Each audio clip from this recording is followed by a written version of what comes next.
আজ অমাধ্যম অনুমানের শেষতম ক্লাসটিতে যে প্রশ্নটি নিয়ে আলোচনা করছি সেই প্রশ্নটি হলো বিবর্তনকে অমাধ্যম অনুমান বলা হয় কেন। এই প্রশ্নটি একটি গুরুত্বপূর্ণ প্রশ্ন। আমরা এই বিষয়টি বোঝার আগে একটু দেখে নেব যে অমাধ্যম অনুমান কি আর বিবর্তনই বা কী। তোমরা দেখতে পাচ্ছ এখানে অমাধ্যম অনুমানের যে উদাহরণটি দেওয়া রয়েছে কি কোনো মানুষ নয় পশু, অতএব কোনো পশু নয় মানুষ। আমরা এখানে কি দেখতে পাচ্ছি যে একটি মাত্র হেতুবাক্য থেকে সিদ্ধান্ত নিঃসৃত হয়েছে। আর বিবর্তনের যে উদাহরণটি এখানে আমরা দেখতে পাচ্ছি সেখানে কি লেখা রয়েছে, সকল ভোটদাতা হয় নাগরিক, অতএব কোনো ভোটদাতা নয় অনাগরিক। এক্ষেত্রেও কিন্তু একটি মাত্র হেতুবাক্য থেকে সিদ্ধান্ত নিশ্চিত হয়েছে। এই কনসেপ্টের উপর ভিত্তি করেই আমরা আজকের যে প্রশ্নটি সেই প্রশ্নটি নিয়ে আলোচনা করব। প্রশ্নটি কী ছিল, বিবর্তনকে অমাধ্যম অনুমান বলা হয় কেন। বিবর্তন কিন্তু অমাধ্যম অনুমানের একটি প্রকারভেদ। আমরা দ্বিতীয় ক্লাসে যেখানে অমাধ্যম অনুমানের প্রকারভেদ নিয়ে আলোচনা করেছিলাম সেখানে আমরা দেখেছিলাম যে অমাধ্যম অনুমান 9 প্রকার হলেও তার মধ্যে প্রধান ছিল 4 প্রকার। সেটা কি কি? আবর্তন, বিবর্তন, সমবিবর্তন, আবর্তন, বিবর্তন, সমবিবর্তন, আর একটা অন্তরাবর্তন। এই 4 প্রকার ছিল অমাধ্যম অনুমান। তো এখন প্রশ্ন যে অমাধ্যম অনুমানকে, এই অমাধ্যম অনুমানকে আমরা কেন এই বিবর্তনের অন্তর্ভুক্ত করব, বা বিবর্তনকে কেন অমাধ্যম অনুমান বলে গণ্য করব। তাহলে কি বললাম প্রশ্নটি, যে বিবর্তনকে অমাধ্যম অনুমান বলা হবে কেন।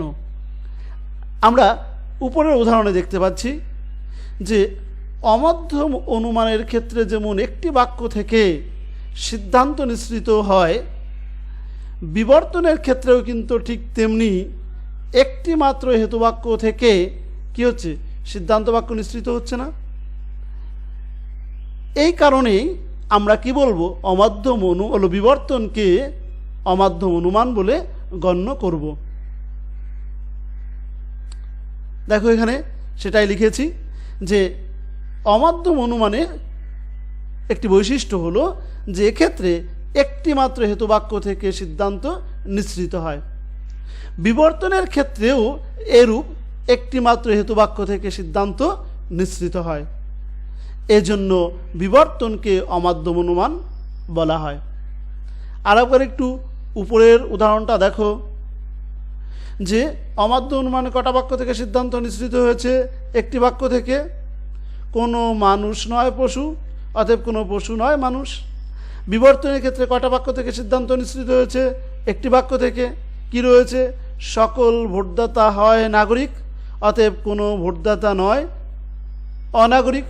তাহলে বিবর্তনের ক্ষেত্রে একটি বাক্য থেকে সিদ্ধান্ত নিশ্চিত হয়েছে। সেই কথাটাই দেখো আমি এখানে লিখেছি যে অমাধ্যম অনুমানের বৈশিষ্ট্য হলো এক্ষেত্রে একটি মাত্র হেতুবাক্য থেকে সিদ্ধান্ত নিশ্চিত হয়। বিবর্তনের ক্ষেত্রেও এরূপ একটি মাত্র হেতুবাক্য থেকে সিদ্ধান্ত নিশ্চিত হয়। এজন্য বিবর্তনকে অমাধ্যম অনুমান বলা হয়। এখানে তোমরা একটু ভাষা পরিবর্তন করে এভাবেও লিখতে পারতে যে অমাধ্যম অনুমানের ক্ষেত্রে যেমন একটি বাক্য থেকে সিদ্ধান্ত নিঃসৃত হয়, বিবর্তনের ক্ষেত্রেও তেমনি একটি মাত্র হেতুবাক্য থেকে সিদ্ধান্ত নিঃসৃত হয়। এজন্য বিবর্তনকে অমাধ্যম অনুমান বলা হয়। এবার এখানে আমি একটি উদাহরণ দিয়ে সেটাকে বুঝিয়েছি। যেমন সকল ভোটদাতা হয় নাগরিক, এটা কি হেতুবাক্য। আর সিদ্ধান্ত কোনটা, কোনো ভোটদাতা হয় অনাগরিক।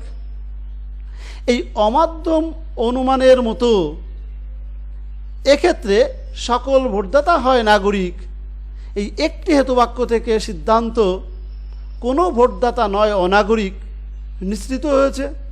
এজন্য বিবর্তনকে অমাধ্যম অনুমান বলা হয়।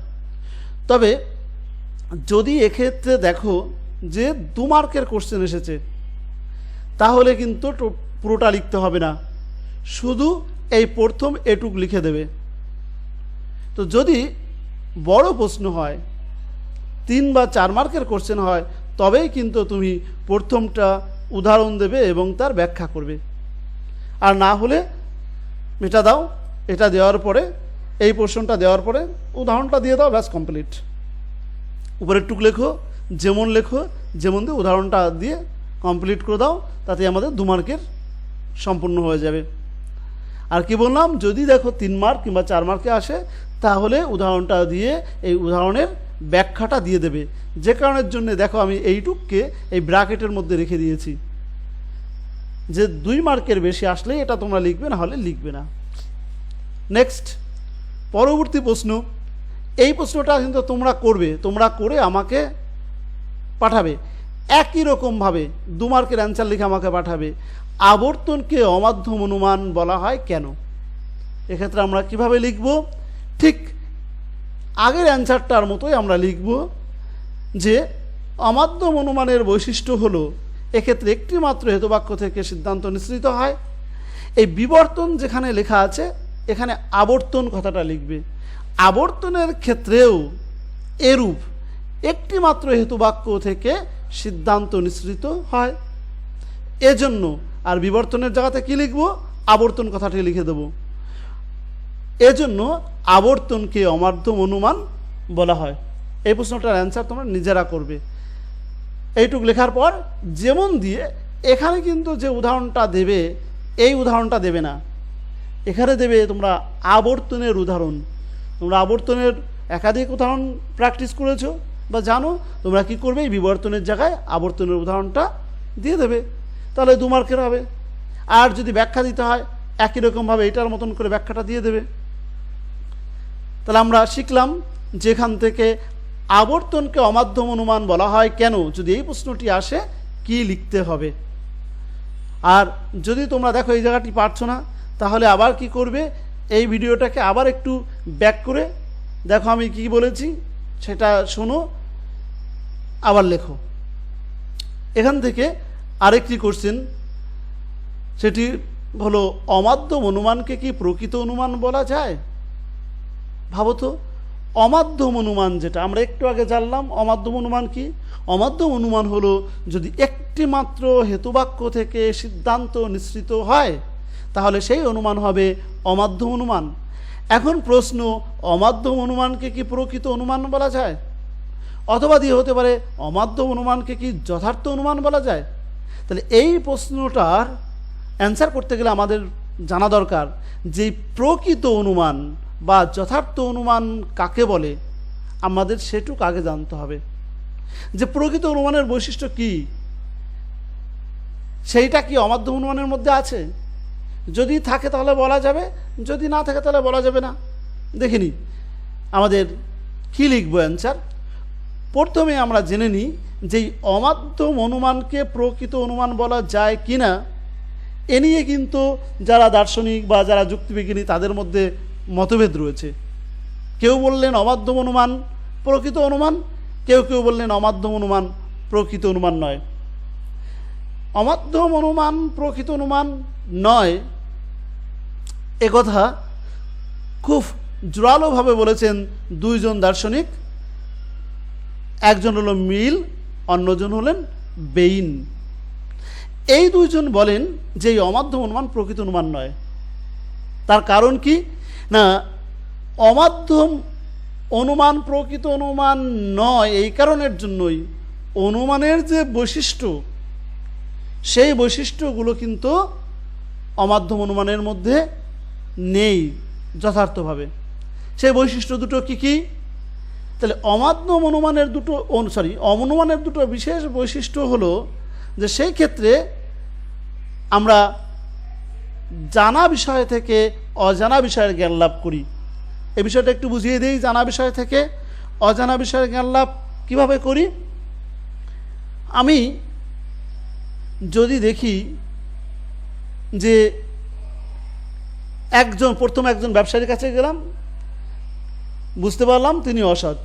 কি করে বুঝলাম? তিনি যে মালটা আমাকে দিয়েছেন, বাড়ি এনে মাপা হলো, দেখলাম ওজন কম রয়েছে। দ্বিতীয় ব্যবসায়ীর কাছে গেলাম, দ্বিতীয় ব্যবসায়ী অসৎ প্রমাণিত হলো কিভাবে? দেখা গেল সে জিনিসটির দাম অনেক বেশি নিয়েছে। এইভাবে যদি একজন, দুজন, তিনজন ব্যবসায়ীকে আমরা দেখি, তাহলে আমরা কি ভাবি? ব্যবসায়ী মাত্রই কি অসৎ? এইভাবে যখন আমি জানা থেকে অজানা বিষয়ে জ্ঞান লাভ কি করি, আমি 1, 2, 3 জন দেখার পর আমি বলে দেই সমস্ত ব্যবসায়ী অসৎ। এইটা হলো জানা বিষয় থেকে অজানা বিষয়ের জ্ঞান লাভ। আর কি? 2 নম্বর হচ্ছে সিদ্ধান্তে উপনীত হয়ে নতুন জ্ঞান অর্জন। সিদ্ধান্তে উপনীত হয়ে নতুন জ্ঞান অর্জন মানে আমি এই যে সিদ্ধান্তটি করলাম, এই সিদ্ধান্তে এবার বাস্তবের সঙ্গে যখনই মিলাচ্ছি, হ্যাঁ দেখছি বাস্তবের সঙ্গে মিলে যাচ্ছে যে ব্যবসায়ীরা সত্যি অসৎ। এই নতুন জ্ঞান আমি অর্জন করলাম। এইটা হলো যুক্তিবিজ্ঞানী মেইলে বেইনের কথা, যে অনুমান হতে গেলে তার এই দুটো বৈশিষ্ট্য থাকতে হবে। কিন্তু অমাধ্যম অনুমানের ক্ষেত্রে এই দুটো বৈশিষ্ট্যের কিন্তু অভাব লক্ষ্য করা যায়। অমাধ্যম অনুমানের ক্ষেত্রে এই দুটোর বৈশিষ্ট্যের অভাব লক্ষ্য করা যায়। এই জন্যই অমাধ্যম অনুমানকে প্রকৃত অনুমান বলা যায় না। কি বললাম? আর একবার একটু বলি যে অমাধ্যম অনুমানকে প্রকৃত অনুমান বলা যায় কি না, এ নিয়ে কিন্তু যুক্তিবিজ্ঞানীদের মধ্যে কি রয়েছে? মতভেদ রয়েছে। মতভেদ রয়েছে বলতে কোনো যুক্তিবিজ্ঞানী বললেন অমাধ্যম অনুমান প্রকৃত অনুমান নয়, আবার কোনো যুক্তিবিজ্ঞানী বললেন অমাধ্যম অনুমান প্রকৃত অনুমান। যেমন যুক্তিবিজ্ঞানী মিল ও বেইন মনে করেন অমাধ্যম অনুমান প্রকৃত অনুমান নয়। কেন?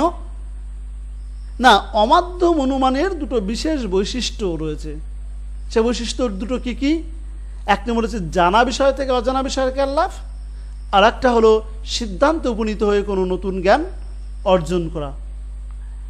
এই দুটো বৈশিষ্ট্যের অভাবই অমাধ্যম অনুমানের ক্ষেত্রে কি করা যায়? লক্ষ্য করা যায়।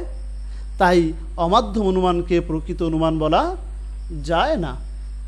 এটা ছিল মিল ও বেইনের কথা। যদি এক্ষেত্রে থেকে 2 মার্কের কোশ্চেন আসে, তাহলে আমি এই যে আন্ডারলাইন করে দিয়েছি যেটুকু, তোমরা শুধু এইটুকু লিখবে যে অনুমানের দুটো বিশেষ বৈশিষ্ট্য হলো জানা বিষয় থেকে অজানা বিষয়ের জ্ঞান লাভ, সিদ্ধান্তে উপনীত হয়ে নতুন জ্ঞান অর্জন। অমাধ্যম অনুমানের ক্ষেত্রে এই দুটো বৈশিষ্ট্যের অভাব লক্ষ্য করা যায়, তাই অমাধ্যম অনুমানকে প্রকৃত অনুমান বলা যায় না। কিন্তু যদি প্রশ্নটি এইভাবে আসে, অমাধ্যম অনুমানকে কি প্রকৃত বা যথার্থ অনুমান বলা যায়, তাহলে কিন্তু পুরোটাই লিখবা 4 মার্কের কোশ্চেন হলে। এবার আমরা দেখব এর আবার বিরোধিতা করলেন যুক্তিবিজ্ঞানী ওয়েলটন। যুক্তিবিজ্ঞানী ওয়েলটন উপরিক্ত মতের বিরোধিতা করে বলেন ব্যাপক অর্থে কিন্তু অমাধ্যম অনুমানকে প্রকৃত অনুমান বলা যায়। ব্যাপক অর্থে আমরা যদি সংকীর্ণ অর্থটাকে গ্রহণ না করে ব্যাপক অর্থটাকে গ্রহণ করি, তাহলে কিন্তু অমাধ্যম অনুমান প্রকৃত অনুমান। তাহলে আমাকে এখন জানতে হবে ব্যাপক অর্থটা কি। ব্যাপক অর্থ কথার অর্থ হলো যে অমাধ্যম অনুমানের প্রধান উদ্দেশ্যটা কি, বা অনুমানের প্রধান উদ্দেশ্যটা কি, এই উদ্দেশ্যগুলোকে জানা। অনুমানের উদ্দেশ্য হলো হেতুবাক্যের মধ্যে যেটা অস্পষ্ট থাকবে, সিদ্ধান্তে গিয়ে সেটা স্পষ্ট করে তুলতে হবে। সেটা কীরকম? আমি 1 নং ব্যক্তিকে অসৎ, 2 নং ব্যক্তিকে অসৎ, 3 নং ব্যক্তিকে অসৎ আমি দেখার মাধ্যমে আমি একদম পরিষ্কার স্পষ্টভাবে বললাম পৃথিবীর সমস্ত মানুষ হচ্ছে অসৎ। তাহলে ওখানে যে বিষয়টি অস্পষ্ট ছিল সিদ্ধান্তের মাধ্যমে আমি পরিষ্কার করে দিলাম সেটা। অমাধ্যম অনুমানের ক্ষেত্রেও কিন্তু এই হেতুবাক্যের অস্পষ্টতা সিদ্ধান্তে এসে স্পষ্ট হয়। এই কথাটি বললেন যুক্তিবিজ্ঞানী ওয়েলটন। আমরা দেখো সেটাই লিখেছি। কিন্তু যুক্তিবিজ্ঞানী ওয়েলটন উপরিক্ত মতের বিরোধিতা করে বলেন ব্যাপক অর্থে অমাধ্যম অনুমানকে প্রকৃত অনুমান বলা যায়।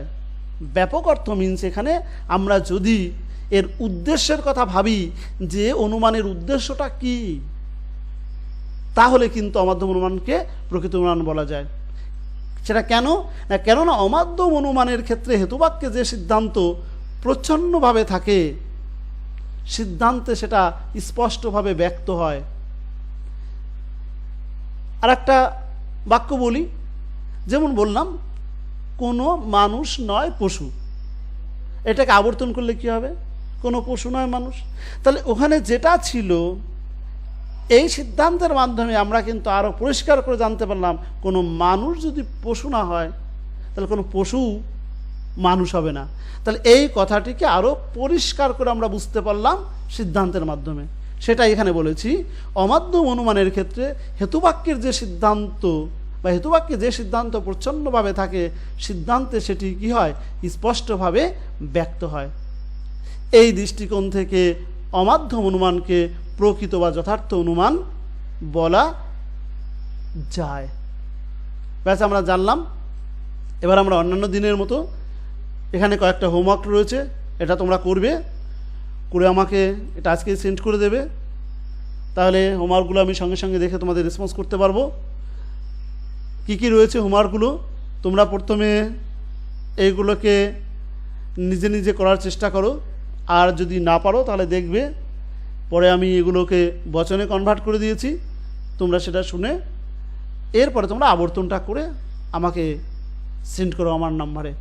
1 নম্বর কি রয়েছে? সৈনিকরা অবশ্যই দেশপ্রেমিক। 2 নম্বর সাদা বাঘ আছে। 3 নম্বর লাল সাদা নয়। 4 নম্বর চকচক করে এমন সকল বস্তু সোনা নয়। যারা পারবে তারা এখানে ভিডিওটাকে দাঁড় করে দাও, দাঁড় করে দিয়ে কমপ্লিট করো। প্রশ্নগুলোটা ইম্পর্টেন্ট নিশ্চয়ই, আর তোমরা পারবে। এগুলো এসেছিল 2018 সালে, নিশ্চয়ই তোমরা বুঝতেই পারছো যে প্রশ্নটি কোন ধরনের প্রশ্ন হয়, খুব কঠিন না খুব সহজ। এবার যারা পারবে না তাদেরকে আমি এইগুলোকে বচনে কনভার্ট করে দিচ্ছি, তোমরা নিজের আবর্তনটা অন্তত করে দাও আমাকে। কি রয়েছে? সৈনিকরা অবশ্যই দেশপ্রেমিক। এই বাক্যটিতে অবশ্যই রয়েছে। এখানে দেখো এই বাক্যটির মধ্যে কি রয়েছে? সদার্থক চিহ্ন রয়েছে, এ আর আই থাকবে। তাহলে এবার অবশ্যই মানে এখানে 100% সবাই সম্পর্কে বলা হয়েছে, তাই এটি হবে এবচন, সকল সৈনিক হয় দেশপ্রেমিক। সাদা বাঘ আছে, এখানে সাদা বাঘ আছে, এই বাক্যটিতে সদার্থক চিহ্ন আছে, তাহলে এ কিংবা আই বচন হবে। এবার দেখো সাদা বাঘ আছে, এই বাক্যটির অর্থ কিন্তু কখনোই এই নয় যে সব বাঘ সাদা। সাদা বাঘ আছে মানে কিছু বাঘ হয় সাদা, তাই এটা আই বচন করবে। আর সাদাটা গুণ, এটাকে চলে যাবে বিধেয় স্থানে নিয়ে নেবে তোমরা, তাই হবে কোনো কোনো বাঘ হয় সাদা। তারপরে রয়েছে লাল সাদা নয়, এবার এটাকে বচনে নেবে, এটা কি হবে? কোনো লাল নয় সাদা, কেননা দুটোই গুণ, তাই এখানে উদ্দেশ্যবিধ চেঞ্জ করতে হবে না। কোনো লাল বস্তু নয় সাদা বস্তু, ই বচন করবে। চকচক করে এমন সকল বস্তু সোনা নয়, এটা কি করব আমরা? দেখো নয় আছে, তার সঙ্গে সকল আছে, সকলের সঙ্গে নয় থাকার জন্য এটি হবে ও বচন, তাই তোমরা করবে এটা, কোনো কোনো চকচকে বস্তু নয় সোনা।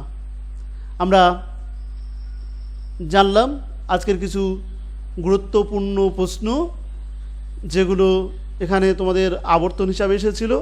আর এর অথবা এখানে যে 4টি প্রশ্ন, এই 4টিতে কিন্তু 8 মার্ক, এবং এই লজিক করতে পারলে একদম সম্পূর্ণ নাম্বার পাওয়া যাবে। আর এর অথবায় থাকবে লজিকের প্রশ্নটি, সেটি এর অথবায় থাকবে যে থিওরির প্রশ্নটি, সেই প্রশ্নটি কিন্তু কয়েকটি অংশের সমষ্টি। আর আমি কি কি অংশ কীরকমভাবে আসবে আমি নেক্সট ক্লাসে কিন্তু এই অধ্যায়ের সাজেশনটি দিয়ে দেবো, যেটি তোমাদেরকে বলেছিলাম যে প্রতিটি অধ্যায়ের শেষেই থাকবে সেই অধ্যায়ের সাজেশান।